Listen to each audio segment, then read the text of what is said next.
Jumpa lagi di channel Kerot Susu. Novel Dr. Genius Fang Qiu. Bab 407. Apakah dia sangat baik? Lelaki tua itu mengerucutkan bibir, menarik napas panjang, dan menghela nafas. Pemuda ini sedikit lebih buruk dari saya. Apakah Anda pikir dia hebat atau tidak? Paman Li terkejut dan kemudian bertanya, berapa harganya sedikit? Sedikit saja. Pria tua itu menatap Paman Li, seperti anak yang marah. Haha. Paman Li tertawa, menatap lelaki tua itu dan tidak bisa tutup mulut. Dia berkata, Yi Bengxian, kau begitu narsis dari sebagian besar hidupmu. Anda akhirnya bertemu seorang ahli hari ini. Li Bocheng, kamu menunggu. Dalam kemarahan, Yi Bengxian bangkit dan memberi Paman Li pandangan tajam, seolah-olah kelemahannya atau rasa malunya telah ditunjukkan. Jika aku menemukan dokter hebat lain, aku juga akan membuatmu kesal. Katanya dengan marah. Setelah itu, dia berbalik langsung dan berjalan pergi dengan murung, bahkan tanpa melihat ke belakang. Berjalan ke kamar 6115, Fang Qiu berdiri di ujung tempat tidur, menatap wanita di tempat tidur. Pada titik ini, wanita itu sedang berbaring di ranjang rumah sakit. Dia memiringkan kepalanya ke satu sisi, bahkan tidak memandang Fang Qiu. Dia tampak seperti sangat enggan. Tapi yang aneh adalah dia bersumpah setiap kali dia melihat Fang Qiu. Namun, kali ini, dia bahkan tidak mengatakan sepatah kata pun, seolah-olah dia sedang bermain mati. Tolong rawat dia sekarang, dokter, desak pria paruh baya itu. Aku bisa mengobatinya, tetapi sebelum perawatan, kamu harus meminta maaf dan berterima kasih padaku. Melihat wanita di ranjang rumah sakit, Fang Qiu berkata dengan wajah dingin, saya ingin Anda meminta maaf atas ucapan kasar Anda. Saya ingin Anda mengucapkan terima kasih karena pacar saya dan saya menyelamatkan ayahmu. Mendengar ini, kedua pria itu saling memandang, dan pada saat yang sama pada wanita di ranjang rumah sakit. Saya minta maaf. Pria muda itu buru-buru berkata, saya minta maaf. Kami seharusnya tidak berbicara kasar kepada Anda. Kami seharusnya tidak menghentikan atau memarahi Anda. Dan terima kasih telah menyelamatkan ayahku. Ya. Pria parubaya itu dengan cepat membungkuk pada Fang Qiu dan berkata, maaf, dan terima kasih. Aku menerima permintaan maafmu. Fang Qiu menyeringai acuh tak acuh dan berkata, siapa yang sakit, kalian berdua. Aku bisa mentraktirmu sekarang. Tolong temui saudara perempuan saya, kata pemuda itu dengan cepat. Ya, lihat istriku, pria parubaya itu bergema. Dia. Fang Qiu menunjuk wanita di ranjang rumah sakit dan berkata, apakah dia meminta maaf? Kedua pria itu terkejut. Wanita di ranjang itu marah besar, masih memalingkan muka, dan terus berpura-pura. Aku akan menyembuhkan siapapun yang meminta maaf. Karena kalian berdua tidak sakit dan dia tidak meminta maaf, aku akan pergi. Kemudian dia berbalik dan berjalan langsung keluar dari bangsal. Tidak. Suami wanita itu segera meraih Fang Qiu. Pada saat yang sama, saudara perempuan itu berlari langsung ke sisi wanita itu dan dengan cepat membujuknya. Ketika Fang Qiu benar-benar ingin pergi, wanita itu memandang kakinya. Kemudian dia menggertakkan giginya, dengan tidak rela meluruskan bagian atas tubuhnya, dan berkata, aku minta maaf. Mendengar kata-katanya, Fang Qiu kembali. Ini dia, kata Fang Qiu, menatap wanita di tempat tidur. Maafkan saya. Wanita itu berkata, dengan ketegasan yang tidak biasa, dan segera menambahkan, terima kasih. Apakah itu baik-baik saja? Bagus.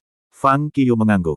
Terlepas dari sikapnya yang buruk, karena dia telah meminta maaf dan dia juga seorang dokter pengobatan Tiongkok tradisional, Fang Qiu secara alami memutuskan untuk baik dan menyelamatkannya terlebih dahulu. Pastikan dulu. Sebelum dia siap untuk bergerak, Fang Qiu berkata, saya tidak akan memperlakukan Anda secara gratis. Saya menagih setengah dari biaya rumah sakit. Bagus. Wanita itu setuju, meninggalkan sisi menghadap Fang Qiu. Meskipun terkejut, Fang Qiu tidak terlalu memikirkannya dan langsung memperlakukannya. Jika dia merawatnya di pagi hari, mungkin perlu 30 hingga 60 menit. Namun, waktu perawatan sangat diperpendek setelah keterampilan bonetingnya telah menembus ke alam ramah. Ketika tangan Fang Qiu menyentuh tulang kaki wanita itu, mereka mulai bergerak sendiri seolah-olah mereka dipanggil. Tulang-tulang yang patah bergabung bersama. Tulang-tulang yang telah diketuk miring dan menekan saraf secara bertahap kembali ke tempatnya. Butuh Fang Qiu kurang dari 10 menit untuk mereset sepenuhnya tulang kaki wanita itu. Tentu saja, Fang Qiu tidak menyehatkannya dengan ki internalnya atau memperbaiki saraf yang terkompresi. Yang terbaik adalah membiarkan orang seperti itu menghabiskan waktu di ranjang rumah sakit untuk mengasah temperamen mereka. Namun, meskipun sarafnya belum diperbaiki, wanita itu bisa dengan jelas merasakan kakinya perlahan pulih dan tulangnya yang patah tidak lagi sakit. Dia tahu kakinya baik-baik saja. Ini sudah berakhir. Fang Qiu berhenti dan berkata, bayar. Akibatnya, saat kata-kata ini diucapkan, wanita di ranjang rumah sakit tiba-tiba mencondongkan tubuh bagian atas dan segera memeluk kakinya dengan kedua tangan. Aduh, aduh, kakiku sakit. Anda belum menyembuhkan kaki saya. Kakiku belum pulih. Anda tidak akan mendapatkan 1 sen pun. Mendengar ini, Jiang Miaoyu, yang telah berdiri di samping, segera menjadi marah, dan wajahnya memerah. Dia akan beralasan ketika Fang Qiu meraihnya. Anehnya, Fang Qiu tersenyum dingin dan berkata, "Yah, itu normal untuk tidak membayar saya. Aku benar-benar belum menyembuhkan kakimu. Kakimu semakin parah. Sekarang setelah Anda tahu, saya akan mengatakan yang sebenarnya. Kaki Anda akan segera diamputasi. Rumah sakit juga tidak bisa menyembuhkanmu. Bahkan jika Anda mencoba menuntut saya, rumah sakit tidak dapat memeriksanya. Selamat tinggal." Dengan itu, Fang Qiu menarik Jiang Miaoyu keluar. Pada titik ini, wanita di atas ranjang tertegun. "Hentikan dia! Hentikan dia dengan cepat!" teriak wanita itu. Dia takut. Jika dia diamputasi, dia akan menghabiskan sisa hidupnya di tempat tidur dan kursi roda rumah sakit. Dia tidak bisa menerima itu. Dia lebih baik mati daripada membiarkan anggota tubuhnya diamputasi. Suami dan saudara perempuan itu dengan cepat menghentikan Fang Qiu. Apakah kakiku benar-benar harus diamputasi? Wanita itu panik. Dia menatap wajah Fang Qiu. Dia tidak terlihat sombong lagi tetapi panik di dalam jiwanya. Bahkan matanya menyipit. Anda bisa menolak untuk percaya, jawab Fang Qiu datar. Wanita itu marah. Bagaimana mungkin? Bagaimana kamu bisa? Menunjuk Fang Qiu, wanita itu berteriak dengan liar, kau membunuh. Itu kejahatan. Betulkah? Fang Qiu merentangkan tangannya dan menjawab, kamu bisa menolak untuk membayar saya, dan saya bisa menolak untuk menyembuhkan kaki Anda. Bukankah itu normal? Tidak, aku tidak akan mengizinkannya. Dengan gemetar karena marah, wanita itu berkata, kamu merawat kakiku sekarang. Sekarang juga. Sembuhkan kakiku. Oke, kalau begitu kamu bayar aku sekarang. Fang Qiu mengangguk dan berkata, tapi itu bukan setengah dari tagihan rumah sakit lagi. Berapa biaya rumah sakit Anda? Saya ingin 2 kali lebih banyak sekarang. Jika Anda tidak membayar saya akan segera pergi. Mendengar kata-katanya, wajah wanita itu menjadi pucat. Dia ingin memeras Fang Qiu untuk membayarnya, tetapi dia tidak mengharapkan ini. Akhirnya, ketiganya membicarakannya dan memutuskan untuk membayar Fang Qiu. Suami wanita itu segera berlari keluar untuk mendapatkan uang. 5 menit kemudian, dia meletakkan 20.000 yuan di tangan Fang Qiu. Ketika ketiganya menunggu Fang Qiu untuk memperlakukan wanita itu lagi, Fang Qiu, yang mendapatkan uang itu, tertawa dan berkata, sebenarnya, saya sudah memperlakukan kaki Anda. Kemudian dia mengambil Jiang Miaoyu dan pergi. 2 pria dan wanita di bangsal tertegun. Pada saat mereka menyadari apa yang terjadi, Fang Qiu sudah pergi. Pada saat itu, wanita di atas ranjang akan meledak. Dia selalu menjadi satu-satunya yang memeras uang dari orang lain, dan hari ini seseorang mendapatkan uangnya. Bagaimana dia bisa menanggungnya? Ah, bangsat kecil, berhenti. Kembali ke sini. Wanita itu meraung, mengamuk. Kamu tidak bergerak. Jangan bergerak.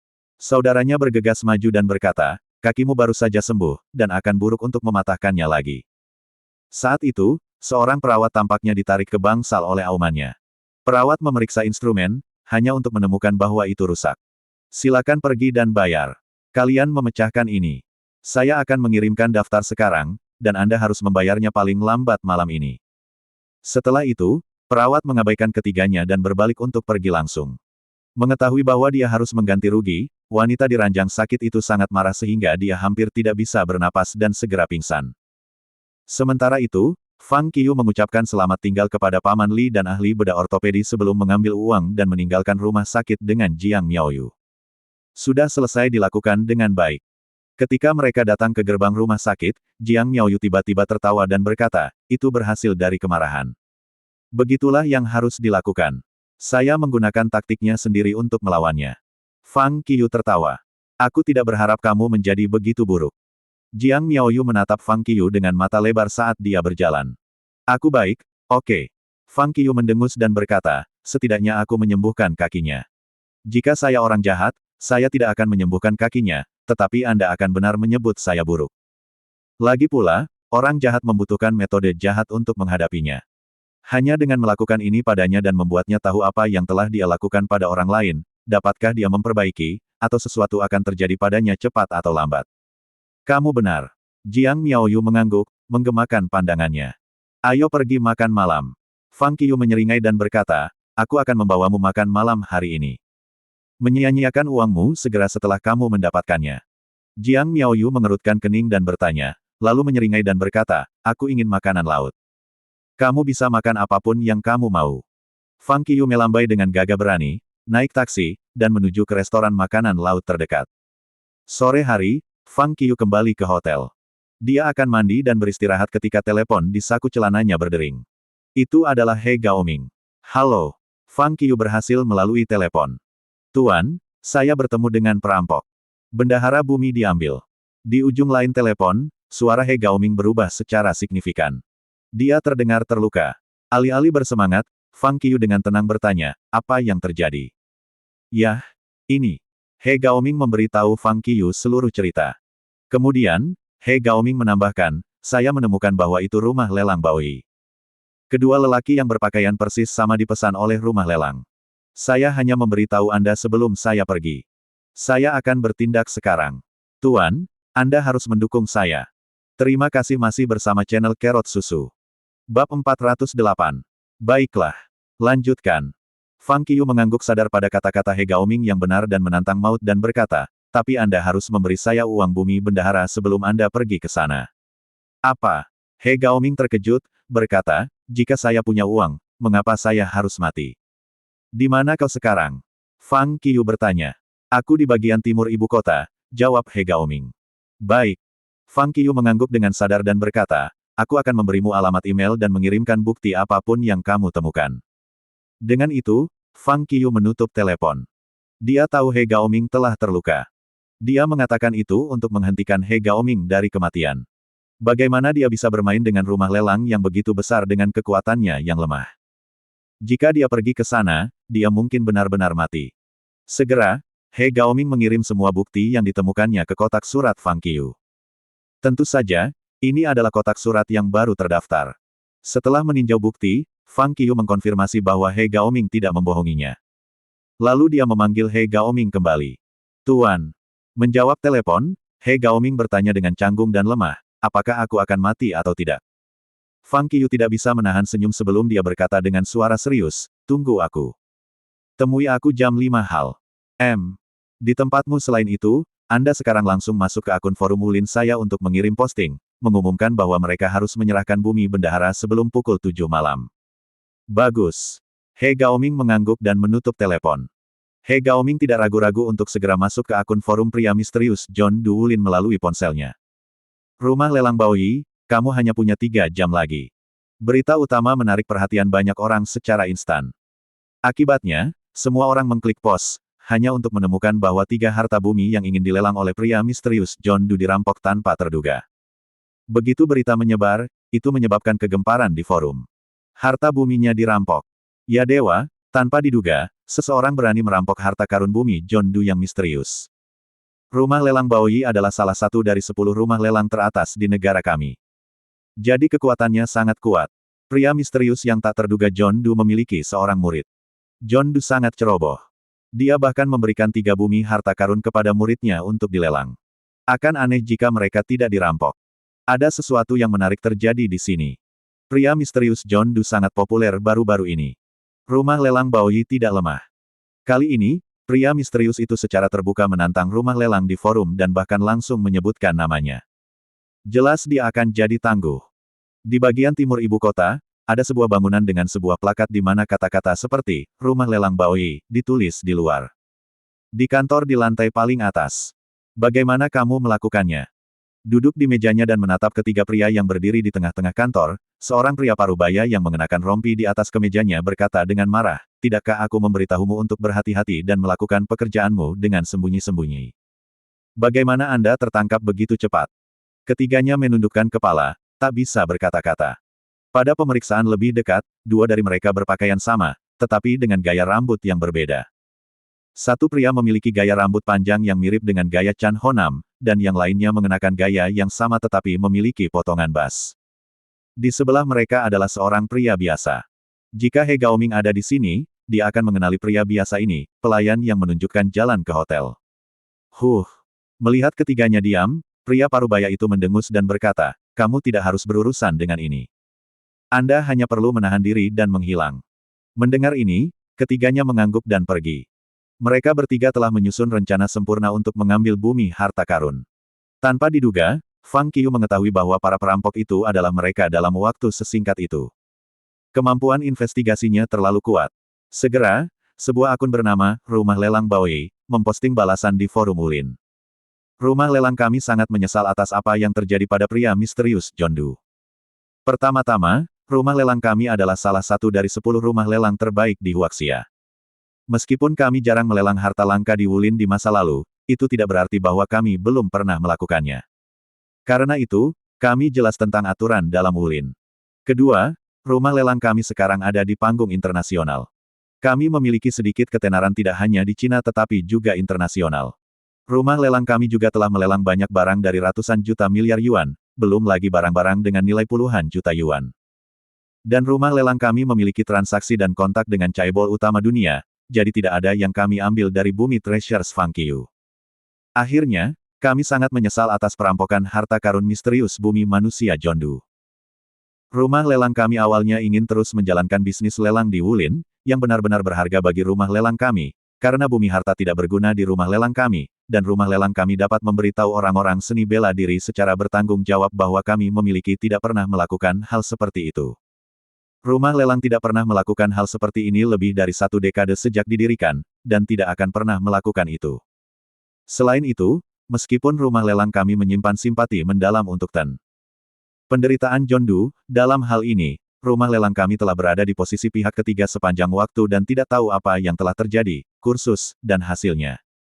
Dalam hal ini, kami jelas tidak mengizinkan Ten. Jondu mengklaim bahwa rumah lelang kami telah merampas harta karun bumi miliknya. Itu cibiran. Artikel perlengkap telah dikirim. Orang-orang mulai berdiskusi di forum. Setelah membaca ini, orang-orang di forum langsung bingung. Apakah harta karun bumi direbut oleh rumah lelang Baoyi atau tidak? Menurutku, kupikir rumah lelang Baoyi benar-benar tidak peduli dengan 3 harta bumi. Ya, pendapatan tahunan rumah lelang Baoyi lebih dari 100 juta. Ketiga harta bumi ini, tidak peduli bagaimana mereka dilelang, hanya dapat menjual beberapa juta, tidak melebihi 10 juta. Bagaimana mungkin rumah lelang Baoyi merusak reputasi mereka dengan keuntungan sekecil itu? Ini tidak pasti. Harta bumi benar-benar tidak terlalu berharga, tetapi itu karena praktisi seni bela diri tidak mencintai uang. Hanya mereka yang benar-benar tidak membutuhkan bumi harta karun yang akan melelang. Biasanya, ia hanya dapat menjual sejumlah kecil uang, karena pikiran semua orang terfokus pada seni bela diri. Selain itu bukan sesuatu yang bisa dibeli selama Anda punya uang. Apakah pria misterius Jondu benar-benar menganiaya rumah lelang? Memang benar bahwa harta bumi miliknya dirampok, tetapi tidak pasti apakah rumah lelang Baoyi melakukannya. Orang-orang mulai berdiskusi di forum. Sementara itu, Fang Qiu telah berubah menjadi kostum pria misterius itu dan menuju ke lantai 3 sebuah hotel kecil yang tidak mengesankan di bagian timur kota. Ini adalah tempat tinggal sementara He Gaoming. Tentu saja, dia tidak berani menginap di hotel yang pernah dia tinggali sebelumnya. He Gaoming sedang berbaring setengah di tempat tidur, mengerutkan kening kesakitan. Klik. Tiba-tiba, pintu berdering, dan Fang Qiu masuk. Tuan. Ketika dia melihat Fang Qiu, He Gaoming segera berdiri dan menyambutnya, menutupi perutnya dengan satu tangan. Melirik He Gaoming, Fang Qiu mengulurkan tangan dan menepuk perutnya. Dengan kekuatan mental dan ki internalnya yang mengalir keluar pada saat yang sama, Fang Qiu jelas melihat cedera He Gaoming, dan ki internalnya mendorong ki internal He Gaoming, langsung membungkus dan merawat cedera itu. Terima kasih Tuan. Begitu ki internal Fang Qiu mulai bekerja, He Gaoming merasa sangat baik dan segera berterima kasih padanya. Fang Qiu melambaikan tangannya. Tuan, apa yang harus kita lakukan sekarang? He Gaoming bertanya dan kemudian berkata, rumah lelang Baoyi telah diposting di forum Wulin bahwa mereka tidak melakukannya dan mereka tidak tahu apa-apa tentang itu. Dan mereka menuduh Anda membingkai mereka. Hah? Fang Qiu mendengus dan bertanya, apakah Anda memposting seperti yang saya minta? Itu dikirim tepat seperti yang Anda minta, He Gaoming menjawab dengan cepat. Kalau begitu, Kata Fang Qiu sadar, melangkah ke jendela, melihat keluar, dan berpikir. Apakah kita benar-benar akan menunggu sampai jam 7? Dia Gaoming mengangkat alisnya dan bertanya, tetapi sesuai dengan situasi saat ini, bahkan jika kita menunggu sampai pukul 7 besok pagi, mereka tidak akan mengakuinya, mereka juga tidak akan memberi kita bumi-bumi kembali, belum lagi menunggu sampai 7 jam malam ini. Jika mereka tidak mengembalikan bumi kita pada jam 7, aku akan pergi ke sana dan mengambilnya sendiri. Fang Qiu berkata dengan suara dingin. Dia telah melakukan perjalanan ribuan mil ke pegunungan bersalju di Butan untuk mendapatkannya. Meskipun mereka tidak berguna baginya, perjalanan panjang telah memupuk rasa sayangnya untuk mereka. Selain itu, mereka berarti uang. Fang Qiu ingin menghemat uang untuk membeli tanah dan membangun taman besar yang bisa menampung semua yang kuat bersama. Harta bumi-bumi bernilai jutaan. Bagaimana dia bisa membiarkan orang lain mengambilnya? Sangat tangguh. He Gaoming jelas tidak berharap Fang Qiu untuk membuat pilihan yang persis sama yang dia lakukan ketika dia impulsif. Jika aku tidak akan tegar, maukah kamu memberikan kompensasi untukku? Fang Qiu bertanya balik. Tidak, tidak, kamu tidak tangguh, tidak sama sekali. He Gaoming menggelengkan kepalanya berulang kali dan berkata, lebih baik kau buang kotoran mereka dan balas dendam padaku. Pada titik ini, He Gaoming memutar matanya dan bertanya, Tuan, apakah kita hanya akan menunggu? Haruskah kita pergi ke mereka secara langsung atau mengirim posting dan membiarkan mereka menimbangnya? Kirim posting, kata Fang Qiu. He Gaoming tersenyum, mengangkat teleponnya, dan mengirim posting lain. Jika kamu tidak memberi kami bumi harta karun kembali jam 7, aku akan pergi ke tempatmu dan mengambilnya sendiri. Dia tidak mencoba berunding dengan rumah lelang Baoyi atau berdebat dengan mereka tentang siapa yang benar dan siapa yang mengambil harta tuannya. Dia hanya mengirim kalimat sederhana. Akibatnya, membaca posting sederhana ini bahkan tanpa konten, pengguna forum Wulin terkejut. Betapa mendominasi. Apakah ini deklarasi perang langsung? Pria misterius itu luar biasa. Dia benar-benar orang yang berani menjual 3 bumi harta sekaligus. Pria misterius itu memang luar biasa. Meskipun rumah lelang Baoyi tidak memiliki perkembangan terlalu besar di Wulin, rumor mengatakan bahwa untuk berkembang di Wulin, rumah lelang Baoyi tidak hanya mempekerjakan para ahli tetapi juga membudidayakan sejumlah praktisi seni bela diri. Ya, aku juga sudah mendengar bahwa ada para ahli di kelas 7 setidaknya di rumah lelang Baoyi. John Du memang luar biasa, tetapi jika dia datang kepada mereka kali ini, dia mungkin akan mati di sana. Dari situasi saat ini, seharusnya tidak keluar dari ketiadaan. Bagaimanapun, John Du sudah menunjukkannya. Bagaimana dia bisa melakukan itu tanpa jaminan penuh? Apakah itu benar atau tidak, sesuatu yang menarik akan terjadi. Mari kita siapkan biji bunga matahari dan bir untuk bermain. Untuk sementara waktu, semua pengguna forum Wulin menantikan hal ini berkembang seperti yang mereka harapkan.